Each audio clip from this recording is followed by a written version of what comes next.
สวัสดีค่ะยินดีต้อนรับสู่การพูดคุยเจาะลึกประเด็นในวันนี้นะคะเราจะมาสำรวจเนื้อหาจากการเสวนาสำคัญหัวข้อ Thailand in Crisis ค่ะซึ่งจัดโดยสถาบันคลังสมองของชาติเป็นการรวมตัวของนายกสภามหาวิทยาลัยหลายท่านเลยครับผมประสบการณ์โรงการนี่มหาศาลเลยนะครับเขาเปรียบเปรยกันว่าเกือบพันแมนเยียร์ใช่ค่ะเพื่อสะท้อนมุมมองต่อสถานการณ์ปัจจุบันของประเทศไทยเป้าหมายเราวันนี้ก็คือทำความเข้าใจลักษณะวิกฤตต่างๆที่ผู้ร่วมเสวนาเห็นพ้องกันนะคะรวมถึงบทบาทที่เป็นไปได้ของมหาวิทยาลัยในการรับมือความท้าทายเหล่านี้ค่ะครับชื่อหัวข้อก็ค่อนข้างแรงนะครับ Thailand in Crisis ค่ะแค่ฟังชื่อก็รู้สึกน่ากำนนแล้วนะคะเห็นว่าผู้ร่วมเสวนาเองก็ยอมรับว่าสถานการณ์หนักจริง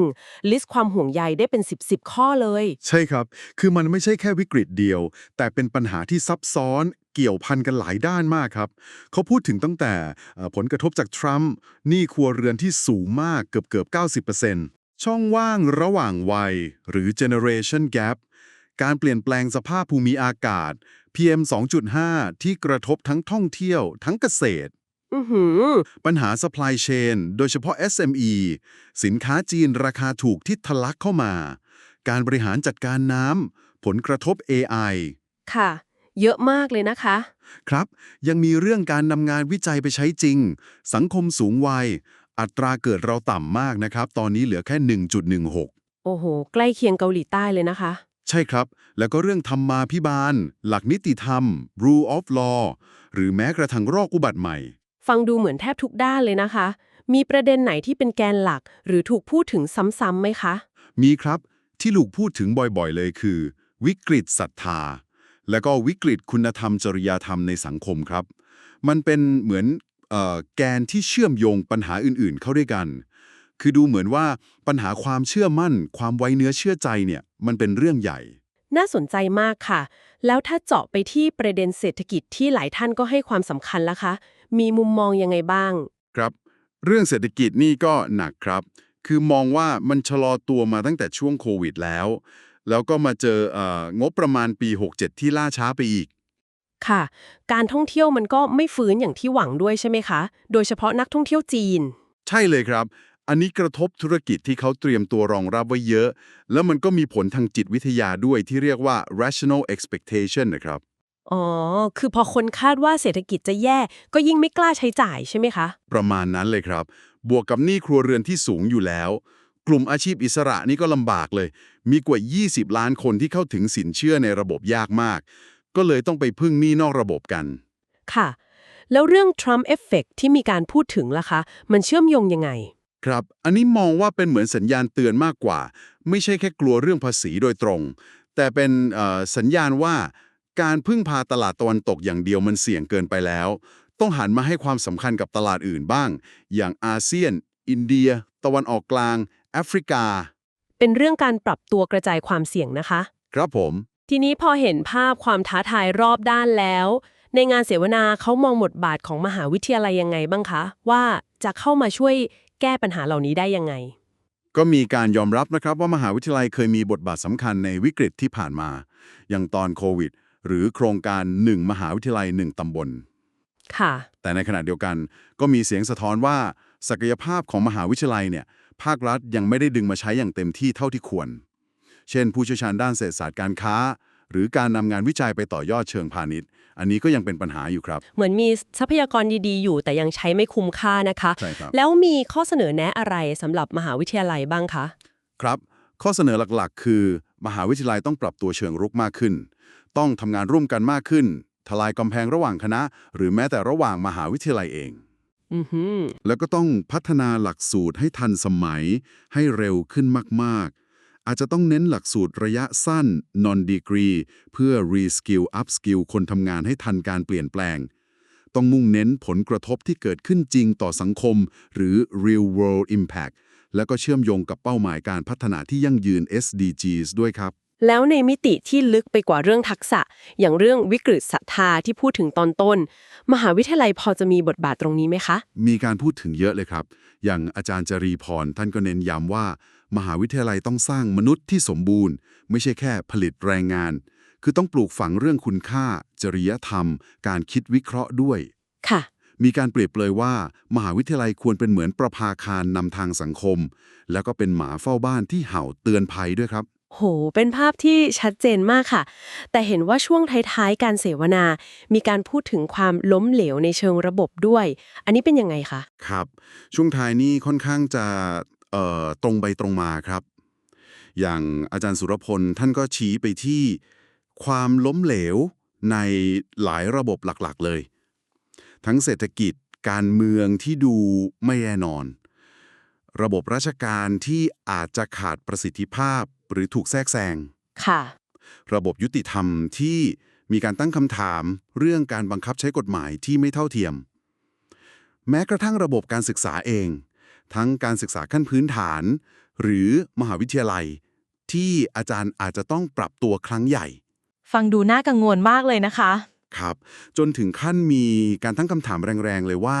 ประเทศไทยใกล้จะเป็นรัฐล้มเหลวแล้วหรือยังโอ้โหแรงมากจริงๆค่ะแล้วมุมมองเรื่องระบบล้มเหลวนี้มันส่งผลต่อมหาวิทยาลัยยังไงคะคือความท้าทายใหญ่ๆพวกนี้บวกกับปัญหาประชากรที่เกิดน้อยลงคนสูงวัยมากขึ้นช่องว่างระหว่างวัยที่ทำให้ความเชื่อมั่นในสถาบันเดิมๆลดลงเนี่ย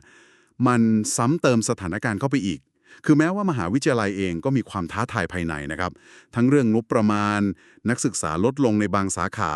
การปรับตัวที่อาจจะช้าไปบ้างแต่ในงานเสวนาก็มองว่ามหาวิทยาลัยยังเป็นสถาบันที่สังคมค่อนข้างจะให้ความไว้วางใจอยู่อาจจะมากกว่าสถาบันอื่นๆในตอนนี้ด้วยซ้ำ แปลว่าถ้าหากระบบอื่นๆดูเหมือนจะพึ่งพาได้ยากมหาวิทยาลัยอาจจะเป็นความหวังที่เหลืออยู่แต่จะแบกรับบทบาทนั้นไหวไหมคะในเมื่อตัวเองก็มีปัญหานั่นแหละครับคือความท้าทายคือมองว่ามหาวิทยาลัยมีความสำคัญมากในการสร้างทุนมนุษย์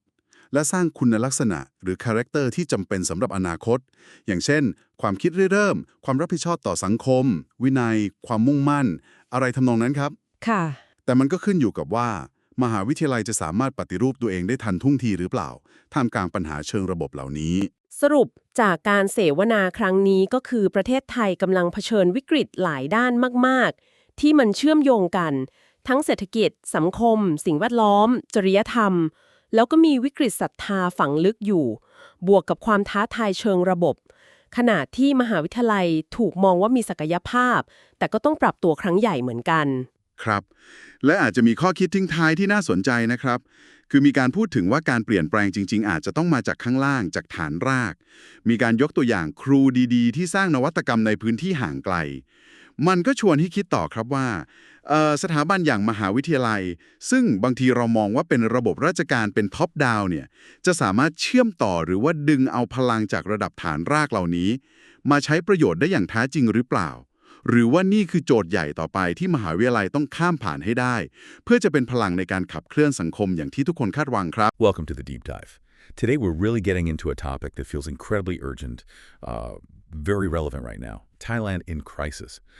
Our listeners shared a fascinating set of sources, including notes from a recent high-level discussion. Think university council presidents, esteemed experts, all in one room. Our goal here is to pull out the most vital insights from all this material. What are the core challenges Thailand's facing, really? And, maybe surprisingly, what role can key institutions play? This isn't just about headlines, It's about understanding the layers, the connections, and why it all matters to you.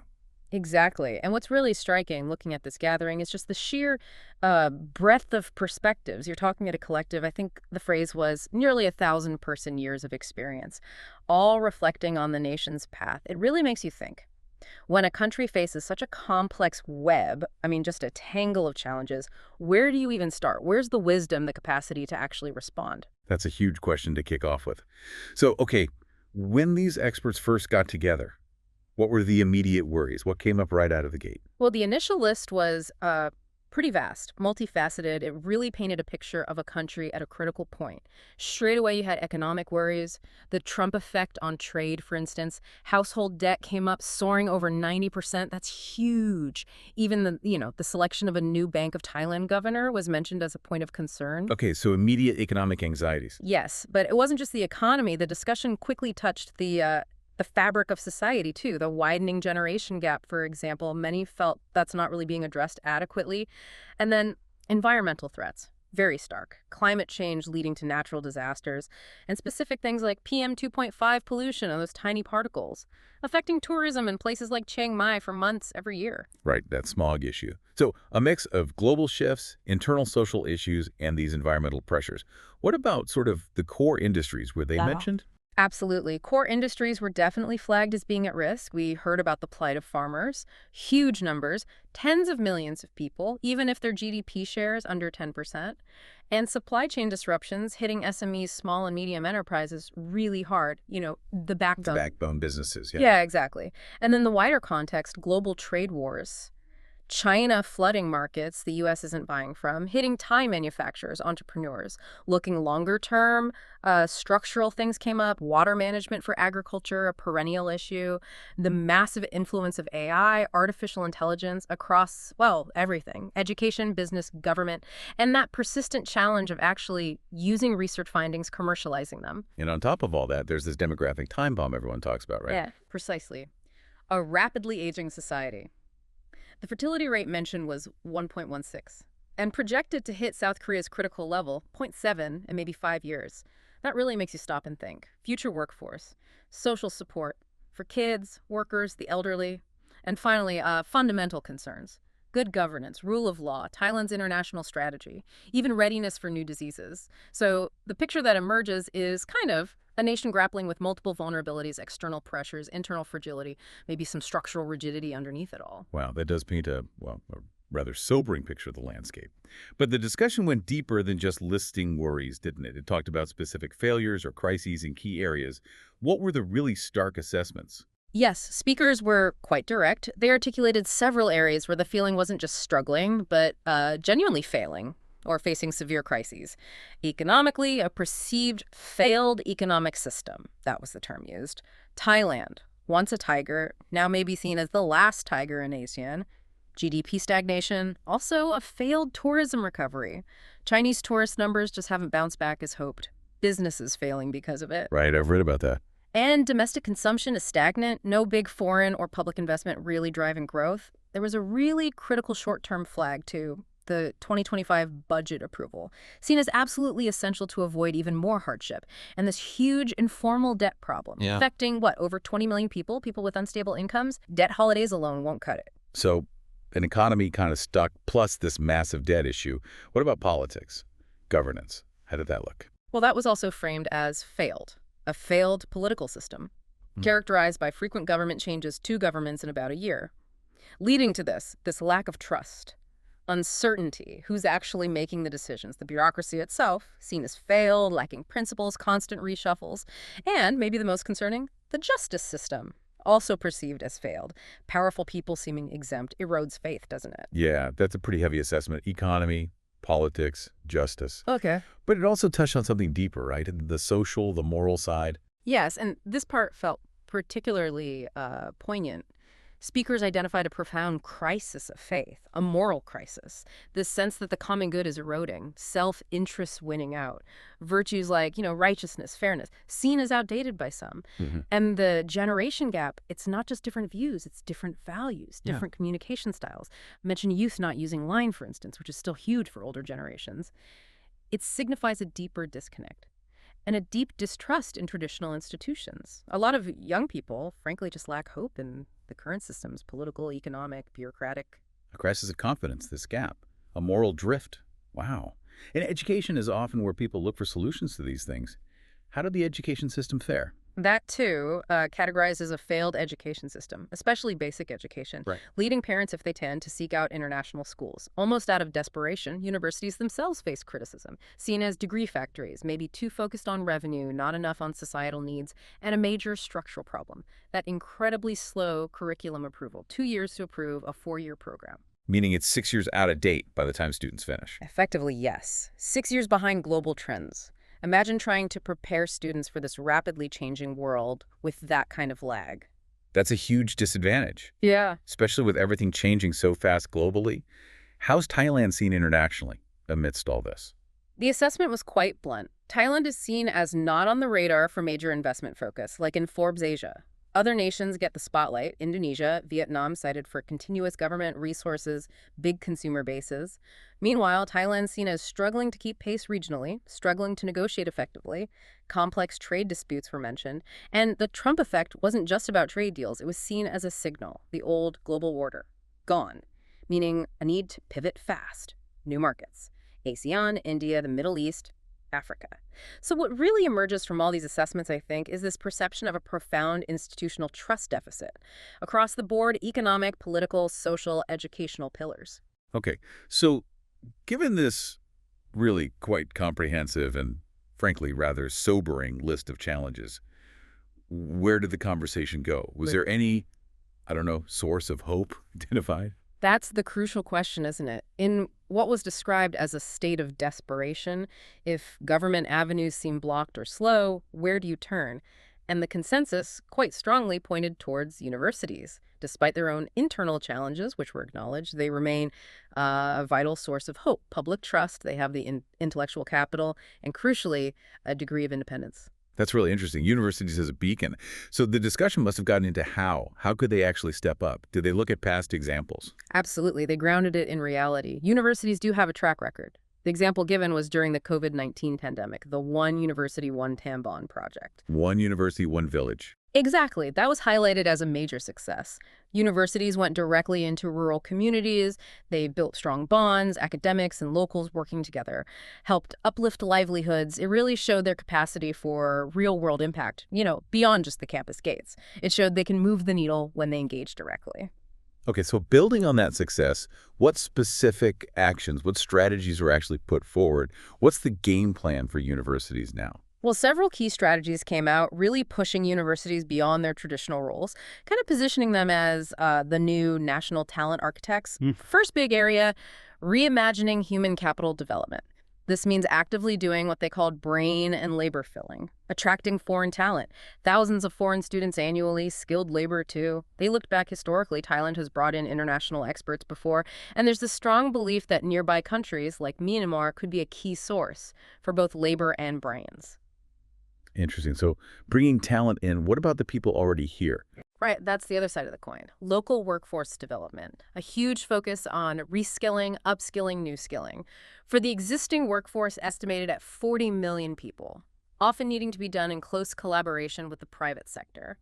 And underpinning all of this, a real push for character building, emphasizing human values. Yeah. Core traits like being proactive, socially minded, disciplined, determined. The goal being to create complete humans, people who can really drive progress. So talent in, talent upskilled, and a focus on character. That's quite holistic. What about the universities themselves, how they operate, how they teach? That's the second key strategy, transforming university operations and education. It starts internally, breaking down those silos, departments, faculties working in isolation. That has to end. Real-world problems like climate action, they need interdisciplinary teams, engineering, science, law, business, all working together. And radically speeding up curriculum development, that slow approval process. Needs a complete overhaul to stay relevant, especially with tech changing so fast. That 6-year lag you mentioned earlier. Exactly. Plus, prioritizing short-term, non-degree programs. Things focused on specific skills, maybe 3 to 8 months long,